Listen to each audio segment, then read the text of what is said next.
This is bad. My mom had an accident. I got a call out of the blue from my husband. It seems he stopped by his parents' house last week to pick up a suit jacket he left behind, and that's when his mother had an accident and passed away. What? What happened?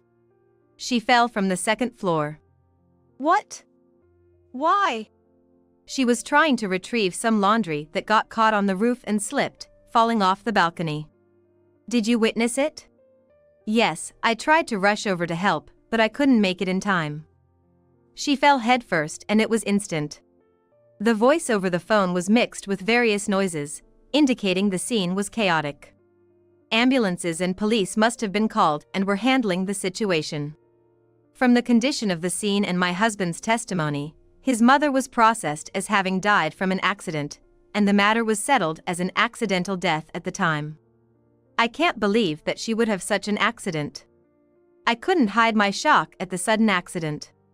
My mother-in-law was delighted to have a daughter-in-law even if by marriage, and she doted on her granddaughter, loving her deeply. She was keen on keeping up with the latest trends. We always enjoyed talking about it.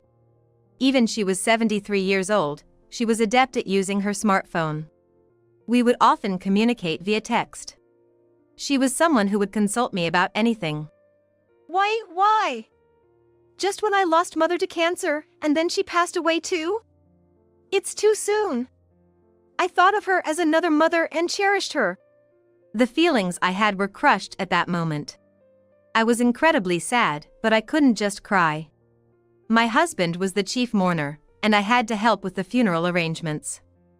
Somehow, I managed to finish preparing for the funeral, and my mother-in-law's funeral was concluded without issue. Hey Julie, I've been looking since the funeral arrangements, but I can't find Mom's smartphone anywhere. Do you know where it might be? No way. Her smartphone is missing? Yeah, I've looked everywhere and can't find it, and even when I call it, it rings, but I can't hear it in the house or the yard, so I can only think it's lost somewhere.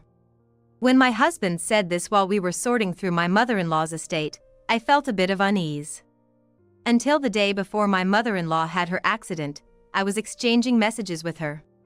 Therefore, she must have had her smartphone with her at that time. So, I couldn't help but think that her smartphone wasn't lost but stolen. No way. I mean, I was just messaging her until the day before.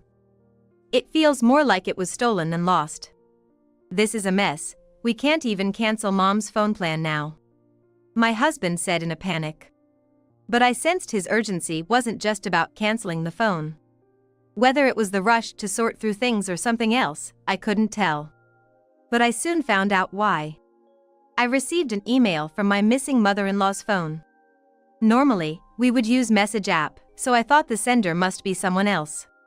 Moreover, the subject line read, "Please look at this without Sean finding out," so I lied to Sean saying I was going to the bathroom and checked the email there. Is this email really from her? At first, I doubted it, but it seemed to be indeed from her. Reading the message left me speechless, and the attached photos and videos drained the color from my face. There was undeniable evidence of Sean's outrageous actions. With that evidence, the death of my mother-in-law was determined to be murder and Sean was arrested that day. My name is Julie, a 38-year-old with a 5-year-old daughter. Though we have a decent amount of savings, I like to spend money on my hobbies like photography and traveling, so I work part-time while managing the household chores. Sean and I met when a friend invited me to a bar and we soon hit it off. 3 years later, we got married. Sean has been working as an employee, had been saving money diligently even when he was single, and seen to manage his finances well. His saving habits, apparently inherited from his mother, meant he was always careful with money. However, he enjoyed gambling, spending weekends at horse races or casino. Despite occasionally splurging, Sean knew we couldn't live without a safety net and never touched our savings. I think it's amazing how Sean can manage money so well, even though he gambles. It's good, especially with a child on the way, that you can handle finances like this. I hate the idea of living paycheck to paycheck. We have to be careful with these things. While working and indulging in his gambling hobby, Sean and I also want to spend on my interests but also make sure to save. Maybe it's our compatible natures, but our marriage has felt comfortably easy. Tomorrow's Saturday, would it be alright if I go out for casino? Sean often goes to casino on his days off, but he does make time for family. So, I thought, he's doing a good job being a dad. However, I was shocked when I accidentally heard from a friend about the trick behind the money Sean spends on gambling. By the way, about a month ago I lent Sean $200. Do you know when he'll pay me back? What? You lent him $200? What for? Seems like he lost big at casino and didn't have money to play, so he asked to borrow from me. At that time, I thought he really ran out of money and had to borrow from a friend. But when I got home and confronted Sean about it, the answer I got was astonishing. Oh, that $200? I'll pay it back when I have the money. When you have the money. Sean, you have savings. Just pay from there. That's different. Savings are for saving, not for gambling. I keep a separate stash for gambling, and if it runs out, I borrow from friends and pay them back once I win. That's my way of gambling. To me, who doesn't gamble, I wondered if that was a normal way to enjoy gambling. But it seemed like an unbelievable way to gamble. Isn't that wrong? You may be paying it back, but doesn't something seem off? Not really, it's pretty normal, isn't it? I don't know about others' gambling habits, but that sounds like you're just making debts. I think it's different. And it looks like you haven't paid back the money you borrowed this time. I've been on a losing streak lately, can't seem to win it back. Wait, so are there others you've borrowed money from? Oh. Yeah, around 4 or 5 people, I guess. Sean casually mentioned it. It wasn't just one person. There were others he borrowed money from. How could he do such a thing? Moreover, it seems he's borrowed about $200 to $400 from each person, and hasn't been able to pay back for almost a month, meaning he's in about $1,000 of debt. Yet, Sean had a nonchalant look on his face. Don't just stand there looking unconcerned, you really should pay it back. $1,000 is too much. It's usual for me. Some people forget they lent me, and I don't pay them back. Those who nag, I pay them back. Wait a minute, what's that? So, you're saying you've never paid back people who didn't ask for their money back? Yeah, there are a few. It's fine, they haven't said anything. I was appalled by my husband's statement. Not asking for their money back meant they had given up on getting it back and decided never to lend Sean money again. This meant, in parallel with the money spent on gambling so far, there were several people he had borrowed from. How many people have you borrowed from until now? And how many have you paid back? Let's see, I started getting into gambling, so about 30 people? I've paid back about a third of them? I'm astonished. Do you remember how much you borrowed at that time? Usually around $200, that amount usually helps me break even. But you've only paid back a third, not even half. When I can, I pay back. Those who I haven't paid back, sometimes I just lose contact, you know, it's weird. At this point, I started to think maybe I married the wrong person. I had no idea he was enjoying gambling through such underhanded financial maneuvers. He was diligent about saving because he didn't want to ruin his own life. But when it comes to gambling, he'd use a bit of his own money and then enjoy his hobby with money borrowed from others. I wondered what was so fun about that. If someone asked me to lend them money, I normally wouldn't. If I did, I'd assume it's not coming back, even though I wouldn't say anything. Normally, you're supposed to pay back. It's because you lose contact. If you have savings, you should pay them back right now. I can't deal with this anxiety.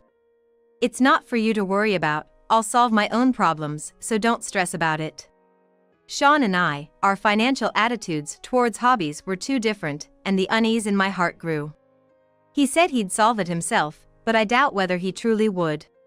It seemed more like he thought it was too much trouble and decided to ignore it. Please do it anyway. I decided to trust my husband's words at that time, but his promise was spectacularly broken, leading to an unbelievable incident. Even after that, He never reported back about repaying his friends and continued to enjoy gambling with a carefree attitude. I hit it big today. Look, I brought you a souvenir, your favorite cheesecake. Occasionally, when he won at casino, he'd get carried away and bring me my favorite cheesecake or buy presents for our daughter. If that were all, you could say he was a good father, but recently, since the source of his gambling money was revealed, I've become more concerned and can't genuinely be happy about it. Hey, we've talked about this before, but it's really okay, right? I'm happy you bought cheesecake, but lately, it just doesn't taste as good. Don't worry, it's all good. My husband confidently asserted, but I wondered, on what basis? The more we talk, the more my anxiety grew, and I found it harder to believe his words. A few days later, when I visit my parents-in-law after a long time, the conversation turned to gambling. My mother-in-law expressed her dislike for her son's way of spending money on gambling. Sean had been borrowing money from her, too. That boy, he'll save money for living expenses, but his spending on hobbies is reckless. His father used to scold him for it, but since his father passed, he started pestering me for money. What? He's borrowing money from you too? Has he been paying you back? Rather than saying he's paying me back, whenever he visits, he brings some gifts, so he asks if that's okay, and I agree. Indeed, Sean always brought something when visiting the in-laws. I thought he was keeping his promises, but I had no idea such financial transactions were happening behind my back. Is that so? Sean mentioned his financial dealings to me, but I had no idea he was also borrowing from you. Borrowing money, even among family, shouldn't be happening. That's what my father taught me.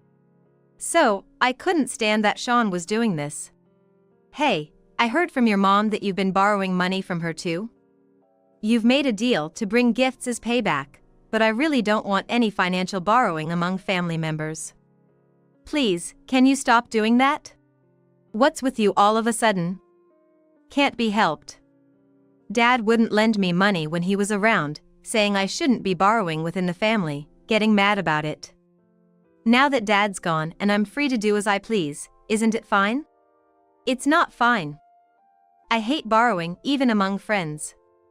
I've been tolerating that, but borrowing from your mom too? That makes it even worse.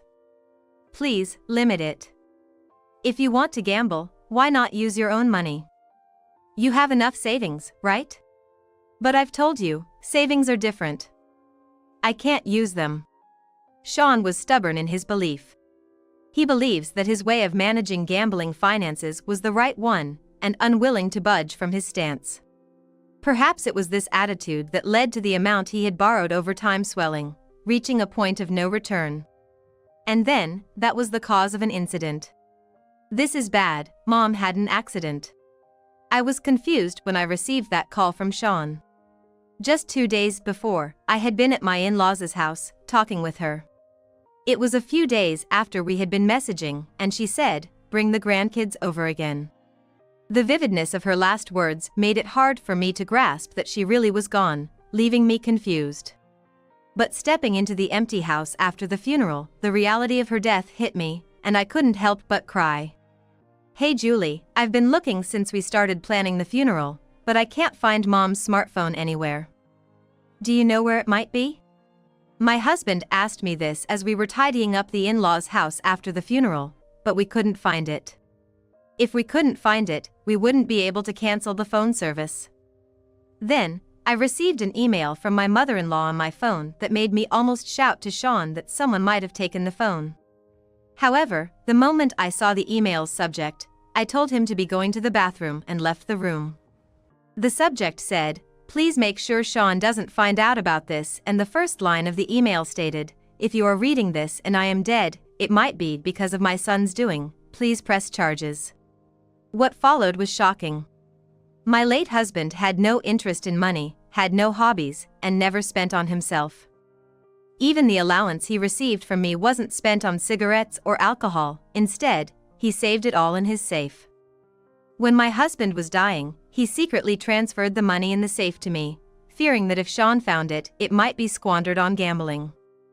However, when sorting through my husband's belongings with Sean, it seems he found out about the money, and possibly the safe's combination, because I occasionally caught him sneaking money out of it. I secretly recorded these acts with my phone as evidence, but Sean found out, leading to a huge argument where he threatened, "Delete that evidence or I'll kill you." I felt truly in danger at that time. So, in case something happened to me, I left this phone with a neighbor, Smith. If I am dead, Smith might contact you. Please use this message and the evidence photos I haven't deleted yet to press charges against my son. The email contained such text and several photos of Sean trying to take money from the safe. While I was looking at that, another email came in. It was from the neighbor, Smith. I happened to witness the incident and recorded it. I've been too scared to say anything until now, but remembering Kelly's words, I checked the email and found such a message, so I thought it best to send this evidence to you, Julie. Attached with the message was a video, capturing the raw footage of the incident. Stop it already, no more taking money from the safe. It's fine, isn't it? The money Dad left behind is as much mine as it was his, it belongs to me too. Was the exchange between my mother-in-law trying to hang laundry on the balcony and my husband. My mother-in-law, disgusted at him and perhaps having reached her limit, angrily grabbed at him. But my husband easily shrugged her off, pushing her against the balcony railing. Got the guts to lay hands on me, huh? Shall I kill you as I declared? My husband's demeanor changed, and he looked down on her as he spat out those words. It seemed serious, and perhaps realizing her life was in danger, my mother-in-law screamed. No, help, please, somebody help. Screaming in a small rural community like this, no one's gonna come to your aid. Stop, please stop. She pleaded desperately, but her resistance was in vain as she was pushed off the balcony. The video recorded the entire incident. Watching it drained the blood from my face. My husband had killed his mother over money from the safe. Knowing this fact, the idea that behind his smiling face could be someone capable of such ease in taking a life sent shivers down my spine. I didn't know he was such a person. I realized staying with him could put my own life in danger. I decided to take this evidence to the police and have him arrested. Stepping out of the bathroom, I said, "I'm a bit thirsty, gonna run to the convenience store," and drove off. Upon reaching the police station, I immediately showed the evidence video to the person at the reception. This is evidence of Mrs. Morgan's murder, who was recently reported dead in an accident. It was actually a crime. Please arrest my husband immediately. The tension that had been tightly wound within me until then suddenly snapped, and I collapsed, crying on the spot. The police officers around me rushed to comfort me. While I was showing the video, the officers asked me to explain the situation. After showing them the recent email, the evidence photos, the email from Smith, and the evidence video, the police officers immediately sprang into action, hopping into their police car and heading to my in-laws' house. "Excuse me, are you the son of Mrs. Morgan?" "Yes, but what's the matter?" Evidence of your involvement in your mother's murder has been submitted. Sean Morgan, you are under arrest for the murder of Kelly Morgan. What? Why is this happening? I didn't do anything. Just come with us. Resisting will only make your charges heavier. Afterward, my husband was taken to the police station, and upon spotting me resting at the entrance lounge, he yelled at me. "Was it you who submitted the evidence? What were you thinking?" He was incredibly aggressive. The kind face I knew was nowhere to be seen. All I could see was someone who seemed possessed by greed, glaring at me. I thought this plan would wrap things up nicely. Your fault, my life is ruined, unbelievable. He continued screaming at me until he was taken into the interrogation room. "You're Mr. Morgan's wife, right?" "Yes, what about it?" "We are about to show him the evidence you submitted, the emails and the video on the smartphone. Would you like to watch? Is that okay? You can watch from a separate room. We assure your safety, so please don't worry." Led by an officer, I entered next to the interrogation room where my husband, handcuffed, glared at the officers as if he was about to leap at them. "Stop it. We are going to interrogate you now." We have plenty of evidence. We'll get a confession out of you. This is ridiculous. I haven't done anything. Why am I being arrested? You really think you can say that? Bad news, we have video evidence of you murdering your mother. Can you still say you didn't do it after watching it? As the officer spoke, another played the video on a smartphone. In the silence of the interrogation room, the loud exchange between my husband and his mother played, and watching it, my husband's eyes widened, staring intently at the video. Then he muttered under his breath, "Why was this scene recorded?" and collapsed, defeated. So, can you still claim innocence? And you've been stealing, right? We have solid evidence of that too. Why would you do such a thing? That's cold-hearted.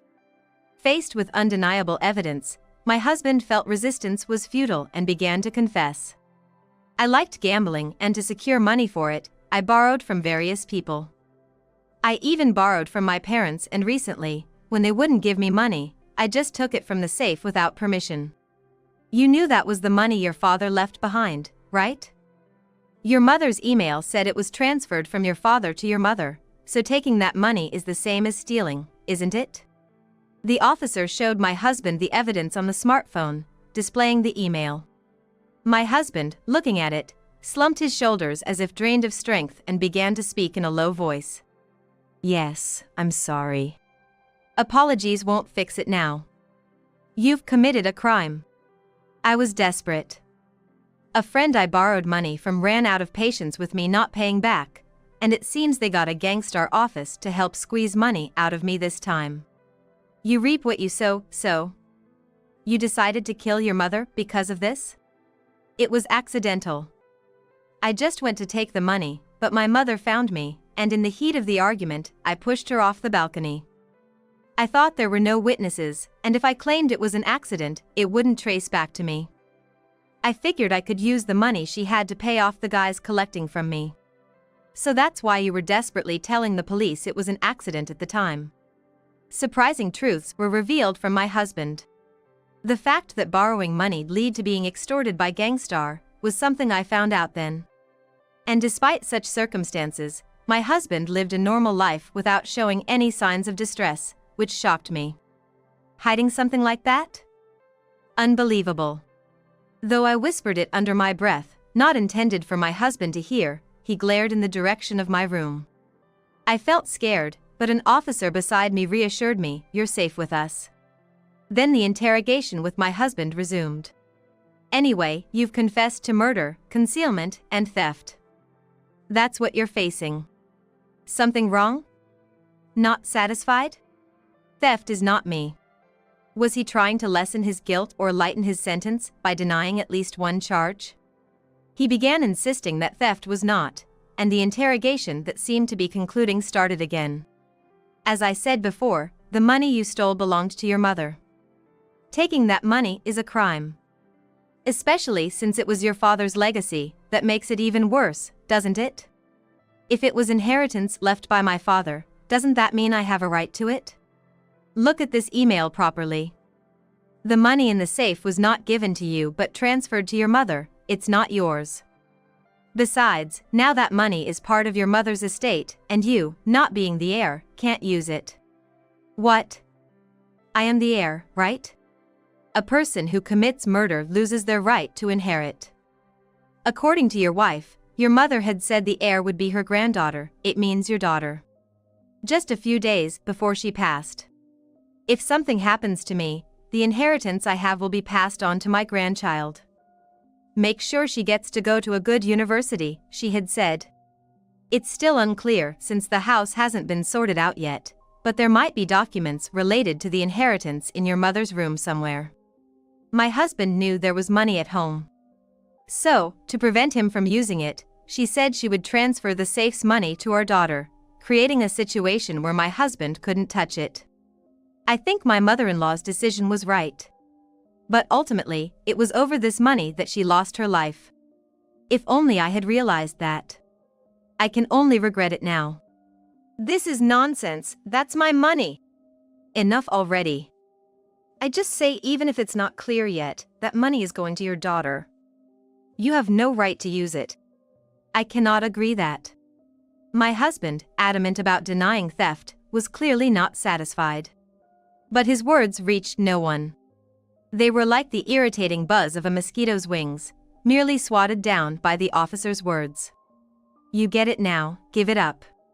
I don't want to give up. Stubborn, aren't you? What do you want? I admit to the murder, it was done in the heat of the moment, and the concealment was my responsibility. But, don't pin any more crimes on me, it'll ruin my social standing. Such pitiful words. He fears that his social image will further degrade if he gets out, trying to eliminate at least one crime to preserve his status. It was like the gambling money situation all over again, using desperate measures. Feeling pity for such actions, I questioned myself, why did I marry such a man? You're a fool. Even if that was acknowledged and your sentence was lighter, you still have murder, the heaviest crime, weighing on you. Resisting is futile. Can't something be done? Give up, it's pointless. It seemed like my husband finally understood how serious and grave his crimes were. He finally stopped his futile resistance and dropped his arms weakly. Fine, lock me up, my life is over anyway. Without any resistance, my husband was led out of the interrogation room by the officers. Thank you for submitting the evidence. The officer next to me said as he opened the door to lead me out. Excuse me, will there be any procedures to follow from here? If your husband files a claim regarding the inheritance, it might go to court. But if not, it's our job here, so you don't need to worry. After speaking with the officer, I went to the city hall to get a divorce form. I planned to slam it down in front of him during our visitation. After some time, during the visitation I was granted, I gave him the divorce form in the visitation room. Please fill it out. Why? There's no need for a divorce. Obviously, I refuse. Why would I continue living with a murderer who killed your own parent? You think you can continue our marriage? Of course, there's no one else in the family home. Sorry, but you can't return there either. Apart from the money, the inheritance from your mother includes the house and land. While sorting the house, I found the inheritance documents clearly stating in your mother's handwriting that the money goes to our daughter, and the house and land to me. My husband was dumbfounded upon hearing my words. Realizing he had no home to return to after his release. Hey, you're joking, right? Make it so I can enter that house. Losing my job and having no home is too much. Please. No, sorry, but I'll take care of the house on my own. I said, and somehow got my reluctant husband to sign the divorce form, then left the prison. Later, I suggested to my father, who has been living alone since my mother passed, to move into the inherited house. My father's legs had grown weak, and his daily life was a struggle. Our family home is very old. So it is too dangerous for my father to live in. If he lived in my husband's family home, it was closer to my apartment, so I could look after him. How about living together then? It's hard for me to live alone, and I'd be happy to have someone with me. My father's proposal made me realize something. Indeed, he is already 82 years old and has become quite elderly. I used to leave my daughter with him whenever something came up, but even that was becoming difficult. Maybe it would be better if we lived together. You're right. I'm sorry, Dad. Let's live together. Our house is pretty run down anyway. Let's start fresh in that house. And so, we decided to move on by canceling our apartment lease, renovating the in-laws' house into accessibility home considering my father, and relocating there. It was during the move. Hello, you're jolly, right? This is the smartphone Mrs. Morgan left with me. I kept thinking I needed to return it, but never found the chance. I was also scared and couldn't say anything at the time, I'm sorry. If I had come forward with the evidence earlier. Smith, our neighbor, came to return my mother-in-law's smartphone. Each time we talked, she cried and apologized repeatedly. When my husband committed the crime, she was too scared to do anything, but I think I also would be a same situation with her, so I never blamed her. After the move, we invited Smith over and had a lively conversation about my mother-in-law. She was really kind and did so much for us. I was so happy. Yeah, Kelly was kind and friendly to everyone. She was beloved by everyone in the neighborhood. Smith shared many stories about my mother-in-law. After a while, I had a chance to look through my mother-in-law's smartphone to cancel it. I found one unsent email. Curiosity piqued, I opened it. Inside, it read, "Just a few days after Dad passed away, I felt as if a hole had opened up in my heart. Yet, having Jolie and my granddaughter around gave me peace, and somehow, I could forget the hardships. I wished you could come live in this house, wished you could become my real daughter. But I guess that was too much to hope for. Thank you for marrying Sean." There was no more to the email. But I could sense the deep meaning behind those words. She probably wanted to live together, treating me as her real daughter. Unfortunately, her wish didn't come true. But in an unintended way, it was good that I frequently visited my in-laws' house for her sake. Still, there was something nagging at me. My husband was arrested over a money dispute, and he had killed his mother at the time she wrote this email. She couldn't have imagined such a tragedy would happen. Thank you for marrying Sean. This sentence lingers in my mind. But it's an undeniable reality, one that I have to accept.